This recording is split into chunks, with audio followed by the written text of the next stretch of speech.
Hi hello ಪ್ರೀತಿಯ ವಿದ್ಯಾರ್ಥಿ ಮಿತ್ರರೇ, ಪುನರ್ವಿ ಎಜು ಸಂಸ್ಕಾರ್ಗೆ ಸ್ವಾಗತ ಸುಸ್ವಾಗತ. ವಿದ್ಯಾರ್ಥಿಗಳೇ, second PUC mid term exam ನಲ್ಲಿ 2 ಮಾರ್ಕ್ಸ್ ಇಂಪಾರ್ಟೆಂಟ್ ಕ್ವಶನ್ಸ್, ಅದರಲ್ಲೂ ಕೂಡ ಬಿಸಿನೆಸ್ ಸ್ಟಡೀಸ್ ಅಲ್ಲಿ ನಿಮ್ಮ ಒಂದು ಮಿಡ್ ಟರ್ಮ್ ಎಕ್ಸಾಮ್ಗೆ ಯಾವ ಒಂದು ಕ್ವಶನ್ಸ್ ಅನ್ನ ಓದ್ಕೊಳ್ಬೇಕು, ಈ ಕ್ವಶನ್ಸ್ ಅನ್ನ ನೀವು ಪ್ರಾಕ್ಟೀಸ್ ಮಾಡ್ಕೊಂಡಿದ್ದೆ ಆದ್ರೆ ಖಂಡಿತವಾಗಿ 2 ಮಾರ್ಕ್ಸ್ ಅಲ್ಲಿ ನೀವು ಎಲ್ಲಾ ಒಂದು ಮಾರ್ಕ್ಸ್ ನ ನೀವು ತೆಗೆದುಕೊಳ್ಬಹುದು. 2 ಮಾರ್ಕ್ಸ್ ಯಾವುದೇ ಕೇಳಿದ್ರು ಕೂಡ ಸೊ ಅದರ ಒಂದು ಇಂಪಾರ್ಟೆಂಟ್ ಕ್ವಶನ್ಸ್ ನಾವು ನಿಮಗೆ ತಿಳಿಸ್ಕೊಡ್ತೀವಿ. ಸೊ ಇದೇ ಕ್ವಶನ್ಸ್ ನ ಮರಿದನೆ ಪ್ರಾಕ್ಟೀಸ್ ಮಾಡಿ. ನಿಮಗೆ ಯಾವ ಸಬ್ಜೆಕ್ಟ್ಸ್ ಬೇಕು ಅನ್ನೋದನ್ನ ಮಿಸ್ ಮಾಡದೆ ಕಮೆಂಟ್ ಸೆಕ್ಷನ್ ಅಲ್ಲಿ ಕಮೆಂಟ್ ಮಾಡಿ. ಸೊ ಬನ್ನಿ ಈಗ ವಿಡಿಯೋವನ್ನ ಶುರು ಮಾಡ್ಕೊಳ್ಳೋಣ.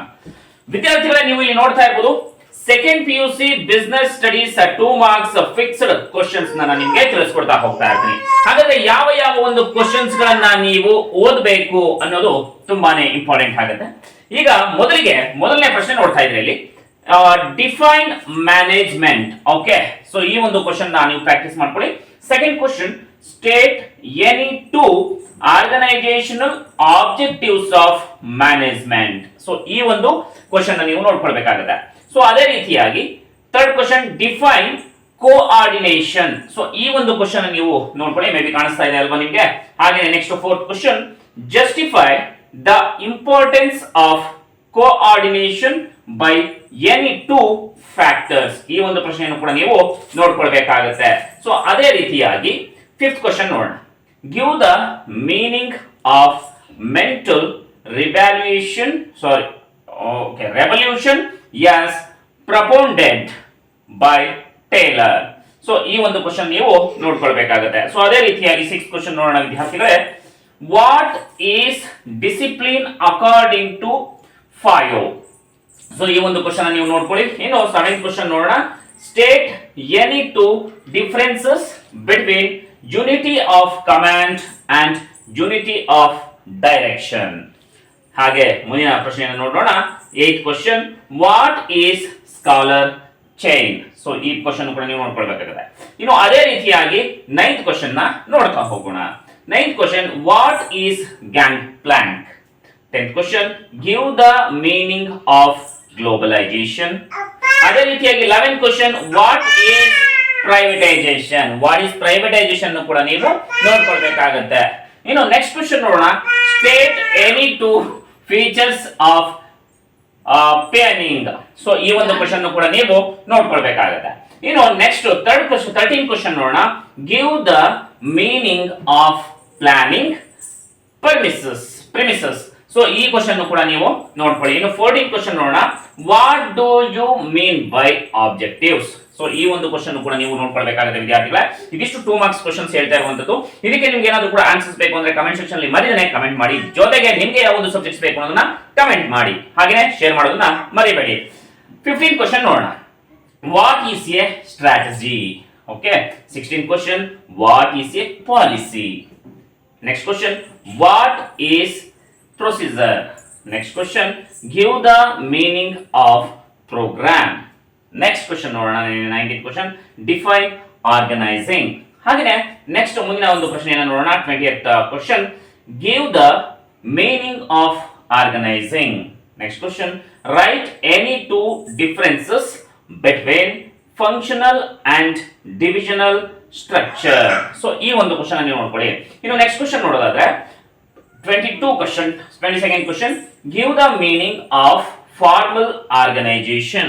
Next to 23rd question, compare and contrast authority and accountability. Any 2 ಯಾವ್ದಾದ್ರೂ ನಾವು ಬರೀಬಹುದು.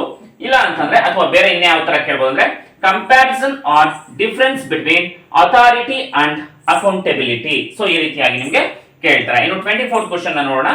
State any 2 differences between delegation and decentralization. So ಈ ಒಂದು ಕ್ವಶನ್ ಅನ್ನು ನೀವು ನೋಡ್ಕೊಳ್ಬೇಕಾಗುತ್ತೆ. ಇನ್ನು 25th ಕ್ವಶನ್ ನೋಡೋಣ. Why is staffing both a line as well as staff activity.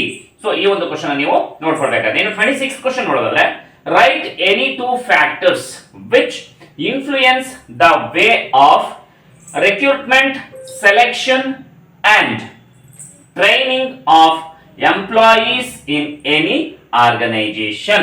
So ಈ ಒಂದು ಕ್ವಶನ್ ನೀವು ಮನೆಯಲ್ಲಿ ಮಿಸ್ ಮಾಡದೆ ಪ್ರಾಕ್ಟೀಸ್ ಮಾಡ್ತಾ ಬನ್ನಿ. ಇನ್ನು 27th ಕ್ವಶನ್ ನೋಡಿದ್ರೆ, ವಾಟ್ ಈಸ್ ರಿಕ್ರೂಟ್ಮೆಂಟ್. ರಿಕ್ರೂಟ್ಮೆಂಟ್ ಅಂತಂದ್ರೆ ಏನು ಅನ್ನೋದನ್ನ ನೀವು ಬರೀಬೇಕಾಗುತ್ತೆ. Give the meaning of selection.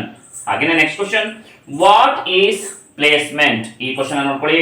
What is orientation? ಈ ಕ್ವಶನ್ ನೋಡ್ಕೊಳ್ಳಿ. Give the meaning of transfer as an internal source of recruitment. So ಈ ಒಂದು ಕ್ವಶನ್ ನೀವು ನೋಡ್ಕೊಳ್ಬೇಕಾಗುತ್ತೆ. ಇದು ಅದೇ ರೀತಿಯಾಗಿ next question, state the two types of direct financial payments. So ಈ ಒಂದು ಪ್ರಶ್ನೆಯನ್ನು ನೀವು ನೋಡ್ಕೊಳ್ಬೇಕಾಗುತ್ತೆ. ಹಾಗೇನೆ ಸ್ವಲ್ಪ ಡೌನ್ ಕೆಳಗಡೆ ಇನ್ನೊಂದು ಸ್ವಲ್ಪ, ಎಸ್ ಡೈರೆಕ್ಟ್. ಸೊ ಮತ್ತೊಮ್ಮೆ ಕ್ವಶನ್ ಹೇಳ್ತೇನೆ, state the two types of direct financial payments which an organization can adopt to pay its employees. ಈ ಒಂದು ಕ್ವಶನ್ ಅನ್ನು ನೋಡ್ಕೊಳ್ಳಿ. Next question, what is the job rotation? Next question, state any two merits of external sources of recruitment. Next question, right any two demerits of external sources of recruitment. Next question, mention any two merits of internal sources of recruitment. Next question, mention any two demerits of internal sources of recruitment. Next question, what do you understand by supervision? And the next question, define motivation. Next question, state any two features of motivation. And then next question, define leadership. Write any two features of leadership. What is communication? State any two elements of communication process. Next question, state any two psychological barriers to communication. Okay, and the next question, state any two personal barriers to communication. ವಿದ್ಯಾರ್ಥಿಗಳು ಇದಿಷ್ಟು 2 marks important questions ಆಗಿರುವಂತದ್ದು. So ಇದನ್ನ ನೀವು ಮನೆಯಲ್ಲಿ miss ಮಾಡದೆ practice ಮಾಡ್ಕೊಳ್ಳಿ. So ಎಲ್ಲರಿಗೂ ಕೂಡ ಆಲ್ ದ ಬೆಸ್ಟ್ ವಿದ್ಯಾರ್ಥಿಗಳೇ. ಸೊ ಎಲ್ಲರಿಗೂ ಕೂಡ ಮತ್ತೊಮ್ಮೆ ಸೊ ಆಲ್ ದ ಬೆಸ್ಟ್ ನ ಹೇಳ್ತಾ ಇದ್ದೇನೆ. ಈ ಆಲ್ ದ ಬೆಸ್ಟ್ ನಮ್ಮ ಜೊತೆ ಸದಾ ಇರುತ್ತೆ, ನಿಮ್ಮ ಜೊತೆ ಕೂಡ ಸದಾ ಇರುತ್ತೆ ಅಂತ ಹೇಳ್ತಾ, ಸೊ ಮತ್ತೊಮ್ಮೆ ನೆಕ್ಸ್ಟ್ ವಿಡಿಯೋದಲ್ಲಿ ಮೀಟ್ ಆಗೋಣ. ನಿಮ್ಗೆ ಯಾವ ಸಬ್ಜೆಕ್ಟ್ ಬೇಕು ಅನ್ನೋ ಕಮೆಂಟ್ ಸೆಕ್ಷನ್ ಕಮೆಂಟ್ ಮಾಡಿ. ನಮಸ್ಕಾರ.